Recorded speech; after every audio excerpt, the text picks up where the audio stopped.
the maze project, I posted this a while back. Uh, so you got to get the bot to travel on the maze. You need to go from the pink dot to the black dot. And then there are many strategies to do it.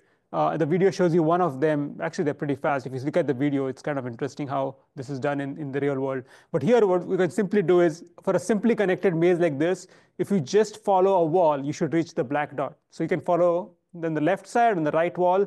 And if you do that, you will basically come to the black dot. Now, what I will do is when I grade you, so I tell you first, there are three. So you want to always read the end before you start. So you do this. Number two is I'll modify it and then email submission. So really that one is really for you to practice. I will not really look at that. When we talk on Zoom, I will just modify the course. And usually what will happen is I'll take and move one or two of these around just randomly.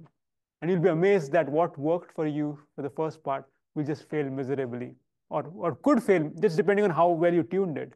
It's kind of very interesting. You just move one thing, and I've seen that people are not able to succeed. So what happens typically, and I have done this 2 times now, I think there's a lot of fun in the sense that you go for competitions, right? And you make your best robot and you go there, and then something is different in the competition and it fails, and you fix things and you go back and it works, but they move something and things change. So it will happen that you will come to on the Zoom chat, we'll do this, we'll modify the terrain, it will not work. I'll tell you to go back, fix it, you come back, I'll change it again, it will break, go back. And eventually everybody gets it, but I think that's a great learning experience on how an actual robotic system actually functions. And uh, like Elijah can tell you, they participated in a competition in NASA where you can do so much testing, but what happens in the real world is it just totally different. Like you did not anticipate. I think last time when they were in the finals on the in May, they had everything figured out, but I think they lost communication, right?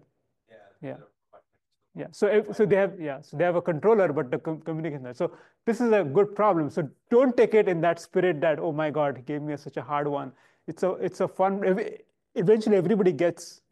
If you try hard, you eventually get it. But I think it's a great learning experience. Try to solve this. That's how a real robotics project is.